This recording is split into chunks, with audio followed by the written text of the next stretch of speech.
It's time for the Jim and Terry Show.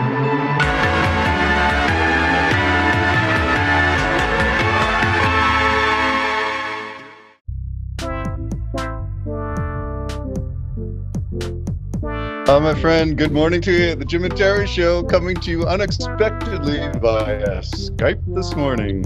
Yeah, sorry about that, Terry. And I sent you several replies. They didn't go. I checked, like you said last time, check your send, right? Nothing. I sent and sent and sent. I also sent a reply to the blog. I just think that's wonderful of you wanting to do something like that. I was Okay, thinking well, it would be. I was thinking it would be a great forward to a book. You know, if I put out a book of lyrics or something. all right, you're I wanted thinking. to meet me. I think you're taking 10 steps down the road, and I like that because that means the wheels are going. Yeah. Oh, yeah, the Well, wheels are going. well, good I've morning always to liked you. the idea of putting a little booklet out just about the lyrics and what they mean. Like sometimes lyrics can be misunderstood. I think I'm pretty clear, but you know, kind of state. Yeah, okay, it's not in focus yet. That didn't Oh, go into sorry. focus. I remember seeing it, I believe. Hold on. 5 years in the making. Yeah, with Uh, WAG. yeah, it's just a little booklet, your idea, but it was to celebrate ours. We didn't have an album or anything out. We just decided to sum up 5 years. What was it like? And it's again written by me from my perspective. The other guys, as much as they sing, play guitar, and do all kinds of wonderful stuff, they don't want to talk about themselves. Well, isn't that funny? And it's something you're supposed to kind of do, right? You know, you're supposed to be promoting what it is you're doing, and I don't know why there's this dragging of the heels, right? With yours, when you first sent it to me, my eyes were so tired I knew I couldn't go through it all, right? And I just commented back a bit that a couple of things I commented back. Hmm. Hmm. Oh, excuse me. Bless you. That if you get it, you may want to look at it. It Hmm. wouldn't be the end of the world. Like I did play professionally Well, across Canada and that. for our ones and twos, we are doing the Jim and Terry show remotely out of an abundance of caution. I think that's the way they phrase it. When someone in your household is coming down with something, sniffles, runny nose, we did the COVID test. It doesn't seem to be COVID because we've done it for a few days now and maybe it'll emerge eventually. But repeated testing shows it to be something other than COVID. But you are going on vacation. And so Yes, that becomes the operating principle. yes, and I appreciate that. I know even last night the church had a community dinner and I thought, no, I'm not going to get in a big room with 100 people that don't usually go there unmasked. You know, I'm pretty open about it. It doesn't bother me too much. Maybe because I've had my shots. I've also had COVID. So I guess I'm pretty open about it. But I thought, no, let's not do something stupid here. I I can make my like the own way you supper. think. Yeah. So I didn't go last night, and I thought today. I thought, you know what? As much as I would like to go, and I'm able to go because I'm better now, Oh, good. so I'm able to go. I thought, I think I'll caution on. I'll use caution here, but I tried to get a hold of you several times about that, and no reply back meant you didn't get it. That's right. That's right. You can always you can always call the house. I mean, I am one of the dinosaurs who still has a landline. I do too, but you'll never get me on it because I've given it up to the household. Right. I mean, they pay for it and everything now, but it's my same number I had when you and I got Yes, together. yes. I have the 20 years. landline still hooked up. Yeah. Well, you can get mine because that is our primary mode of communication. The cell phone is an add-on mainly for emergency communication. That's all. Yeah, It's not our I, everyday thing. I've made Well, that listen. mistake a couple of times. But Hmm. you had to chastise me and tell me, don't be so stupid. Well, I don't usually carry my cell phone. It's usually sitting there charging somewhere, and I just leave it and forget it and then go out and about my business. I'm one of those who I can be untethered to my phone. I don't have to have it. I wish I could say the same. My phone is beside me all of the time. And if I'm not hearing something, I'm looking at something, like I got to get actually out of it. It's becoming too much, especially since when I had that bout of vertigo. Yes. Then I just sat here and sat here. Now there's no reason to just sit here. No. So I got to get moving. I gotta get moving. So yeah. Do you have a designated time when you turn your phone off? You do not receive messages? You don't care who's pinging you? Oh, like when I go to bed, I put the phone away and go to bed. Other than that, you can reach me, See, I'm the opposite. I let people know when you can reach me. And most of the time you cannot. I'm unavailable except on the landline. I will usually, even then I still screen my calls. I have call waiting, call display, all of that stuff. Unrecognized numbers I don't pick up. So. Well, I've learned how to, for instance, I got a phone call yesterday. And so what I'll do is on my cell phone, if I'm not sure, I'll answer it, but I won't say a word. Oh, you devious person. And if it goes, Mr. Sampson. Call center somewhere, yeah. Yeah. But if it's Jim, oh yeah, I'm here, that kind of thing. Mm-hmm. So that's how I weed those things out. Well, for our ones and twos, our conversation this morning was two things. The first was that I wanted to write a blog on my website because I've done that. My original goal for my website was to promote musicians that I was meeting on SoundCloud. That was my retirement goal, was to become a writer, maybe a music reviewer. I did several of them, and you can go to my website and take a look at all the SoundCloud artists that I started off with. And I had a goal. The goal was to make money from it. $20 a review, something like that, something paltry. Just to say, well, if you're willing to put $20 in it, I'm willing to write something. And nothing ever happened with that, so I just stopped doing it. And what? I want to talk to you about that. Maybe not right now, but I want to sit and talk with you because I think you were onto something. But I think you need to make your studio a little bit more receivable at the back and video it. And I think you should do video reviews. Bobby and me are always looking at a guy called Larry Graves, Canadian stud muffin. And that's what he does. He reviews albums from 100 years back, but he's even reviewed an album from somebody who hadn't made it. And he'll just tell you what he thinks about it, blah, blah, go through it. Nothing flowery. Mm-hmm. Just, I like it. I like this song the best, And, he makes money on it. He has Patreons, Terry. Yes. And he just shoots it from his living room. By the way, he lives in a basement. and he's 65 years old. Well, there you go. There's always hope for us. All right, we'll get to the goals of other things, but my point in sharing this with you is to say you have been part of the Jim and Terry Show for 4 years now. Going on, this 2023 is going to be approaching our 5th year. We've done how many podcasts? 526 or something. You think we'd learn to be comfortable with it, but we're not always.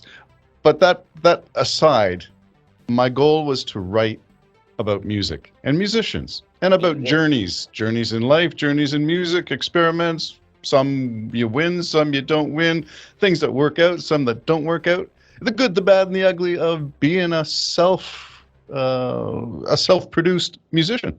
Yeah. So I wanted to cover that. Anyway, I went back to my website and I thought, oh, geez, some of these reviews are pretty darn good. I thought, you know who would benefit from that? My good friend Jim. And I appreciate it. Well, listen, there's something more than that. It's about a dominant thing that I wrote in the blog sample, the draft version I sent you, which is your faith. Yes. And on my music site, and most of the music I follow is not religious, not Christian, not gospel, not progressive rock / Christian, nothing to do with faith. And I thought, out of all the things that's important to Jim in his life, music is probably number 2. Faith is number 1. Yeah. So let me write about that process and how you are true to your passion and your faith. Yeah. So I there you go. appreciate That's it. my motivation. I read it. I liked it. And as I said, you motivated me to say, I should write a little book of lyrics. I mean, just like for posterity, same as the CD, though there's been people kind of liking it and wanting to post it and different things, which is great. I like Excellent. that a lot.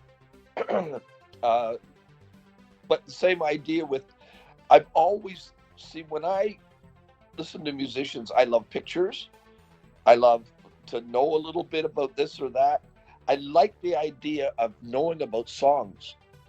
Now, some artists, I don't think they could tell you what the song means because it's so abstract. If they do know, like let's say Gord Downie, which is too late now because he's passed away. But Gord Downie, I mean, I'm a fan of his. I listen to the songs. I go, I still don't really know what you mean. What exactly are you saying here? Some people don't want you to be buttonholed. I know, and I think that's part of why they do it that way. You read into it whatever you want to read into it, and I think that's great. On the other hand, it would be nice to say, well, this song came from this thought, or this experience, or this is what happened, or that kind of thing. Like for instance, I'll give you an example, and I don't want this to be all about me, but sorry, I'll give you an example, like the Tares and the Wheat on my CD, that song, The Tares and the Wheat, that was really supposed to be called Go to Hell. Yes. And I think that's interesting. Okay. To which I replied, if I'm not mistaken, when you mentioned that in our Hobbit Hole conversation, I think I replied, tell me how you really feel about me, Jim. Well, my brother Bobby, who now regrets his advice, and my friend Gord, Yes. All the advice was, you can't call it Go to Hell. And I thought, well, you're probably right, but I really think it's supposed to be called Go to Hell. So I had a conflict and ended up calling it The Tares and the Wheat. Yeah. Well, for me, as your friend / promoter, I thought if there's one more avenue or pathway to get your music out there besides what you are doing yourself and your group of associations and friendships and what have you, your church community, that there's one place that people would never hear the gospel would be on my webpage with the other musicians that I review. So I thought, well, that's a deficit on my webpage. I need to promote Jim. And that hit me yesterday, just out of the blue. So I spent an hour writing about you and sending it along. Great. I remember I got your note to saying, yes, you were in a band with your brother Bob, and I thought about that, but my frame of reference for talking about you is my frame of reference. Sure.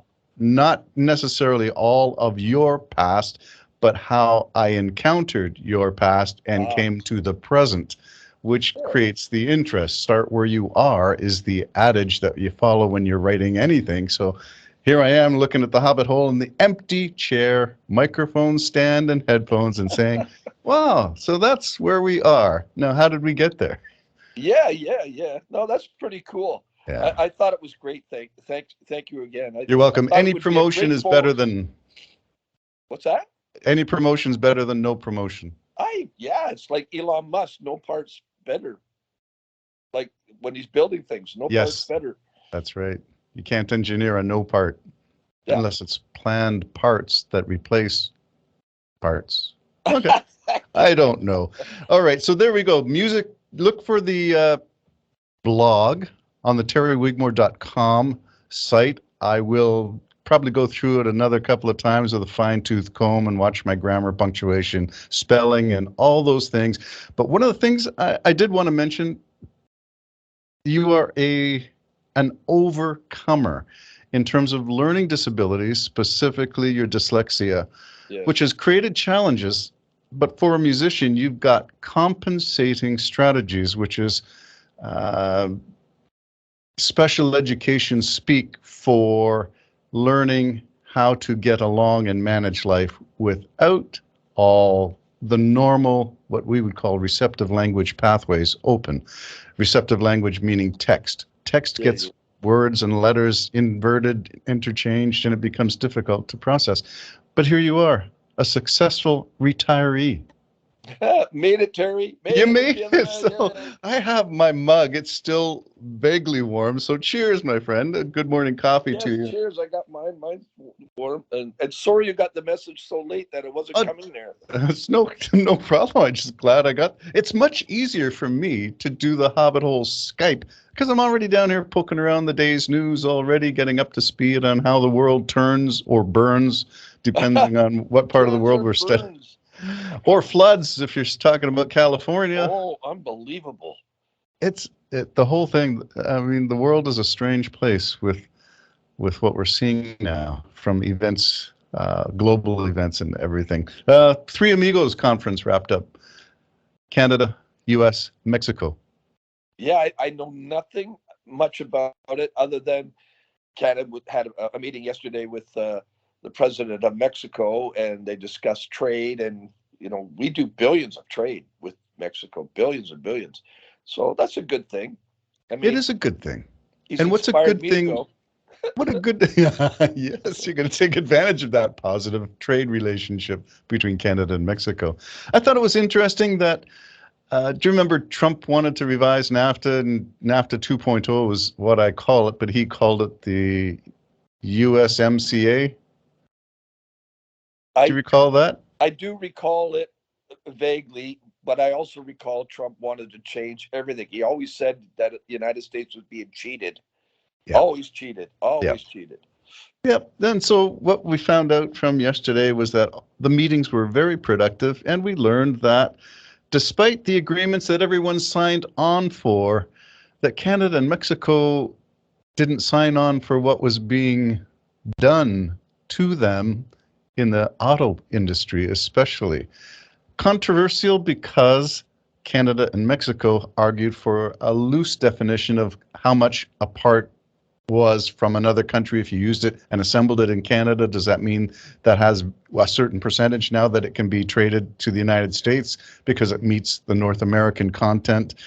Well, we signed on some very loose rules. The United States hammered us with some very tight rules, and there was an international tribunal to adjudicate, came down on the side of Mexico and Canada that you can't narrow it and nail it too tightly. Otherwise, you will cause difficulties with trade relationships with other countries as well. So the ripple effect of making tight laws, make America great again, was, the big banner of Trumpism. And with that, the former trade negotiator for the United States made some very tight rules, but after we had already signed. That's a little nefarious. Well, especially under Trump. Especially. Yes. I mean, right away, you knew he had zero loyalty towards our friendship as a country. He immediately said we were using and abusing, and that's not true, Trump, at all. We've been good friends for all these years. I'm so glad, and I hope he never makes it into office again, because he was just destructive in every area he went. The word that they have used to describe Trump in all his business relationships and foreign policy, if you could call anything Trump did, because he didn't read, didn't understand, had no connections with other people, it's called transactional, which means quid pro quo was all he knew. You do something for me. If I like it, I like you. If I don't like it, I'll stab you in the back and throw you in front of the cars. Yeah. That's exactly, that's it. You've nailed it. Or they've nailed it. Whoever nailed it. Well, I hope Trump is going to be nailed. That's coming out. Oh, speaking of which, and we'll wrap this first podcast up with this, since we're talking about Canada. I'm going to call it NAFTA 2.0. I refuse to use USMCA unless you want to do the song. YMCA. Why am I in MCA? Well, you will be enjoying the sun in Mexico soon enough, my friend. But I will tell you that I am reading the January 6th committee's report, published in print with the introduction by MSNBC lawyer and political analyst Ari Melber. And I've got my copy now, and I'm going through it. Not disappointed at all. The content is so detailed, and it's nice because it's everything we already heard and saw in the presentations, in the primetime TV series, the January 6th insurrection, brought to you by the bipartisan House Committee, Subcommittee, Special Select Committee, whatever they called it. But it's there in print in black and white, and now I can go over it and I can savor it and dwell upon the exact words that were used in telephone conversations, in text messages, in emails, and think, wow, Jim, we better be careful of our email content. Well, the thing is I mean, it's so damning, isn't it? And yet everybody, it seems to, not everybody, but a lot of people are unscathed. A lot of people on the Republican side, to me, looked like they were willing to take a government or a King Trump in order to maintain power forever. Yes. And I just find that deplorable. I wrote a blog 2 days ago, and I called it "What Happens When the Insurrectionists Take Control of Congress." And that's really my point of view, is that there should be 140 some odd less Republicans seated in the Congress and the Senate than there are right now, because those are the numbers of people who voted to overturn the election, and they should not be there, in my opinion. So how do you deal with that? Well, I mean, it isn't unprecedented. For instance, this did happen many, many, many years in the past, and all of those insurrectionists were kicked out. Simple as that. So it exists. The precedent exists. Why aren't they doing it? I don't know. I don't understand the bog down within so-called justice. I don't understand that bog down. I mean, same as I think they should investigate Biden. I'm not going nuts, but what were those documents doing there? Why? I think that needs to be looked into. But that doesn't put nothing on the Trump incident, which he's guilty. Everybody does. He's admitted it with his own mouth. These are mine. You don't have any right to them. No, that's not true. You've kept them when you weren't supposed to. At least with Biden so far, I don't know for sure, but last time I heard, as soon as they were discovered, right away handed over to the archives. Like, oops, this is a mistake and something they should look into. With Trump, it was, just tell them we gave it to them. The same old crap with him. And he needs to be charged for that. Kidnapping of American sensitive documents. I mean, who else has looked at that stuff? Well, that's what we don't know. Yeah. And the Penn Biden Center is sponsored by the University of Pennsylvania, which is ironically the same school that Trump and his kids attended. So there's some scuttlebutt going around. I wonder who planted documents. Well, I'm not going to go there. Let it be investigated by the powers that be. And I think everything should be on the up and up. And if it is, then good. If it's not, well, then charge you and do the crime, do the time. Yeah, I agree. Yeah. Anyway, that's just to say my life is pretty busy with reading, writing, no arithmetic yet, but I'll take the reading and writing, 2 of the 3 R's. And 2 out of 3 ain't bad, said Meatloaf. Oh yeah, great song. Wasn't those great songs in that time? Great rock tunes. Yeah. And just as a salute to rock musicians of the past, Jeff Beck passed away. Yeah, that was a shocker.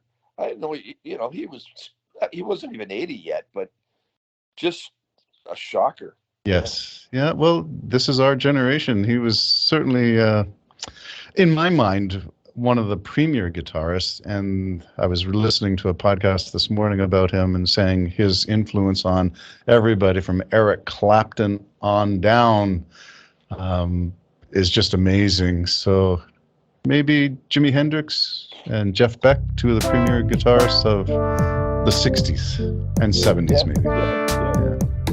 Very good. Well, on that note, on that passing, we will pass the torch, hang up this call you back, and talk about something else. Gotcha. Okay. All right. Bye-bye for now. Jim and Terry Show signing off.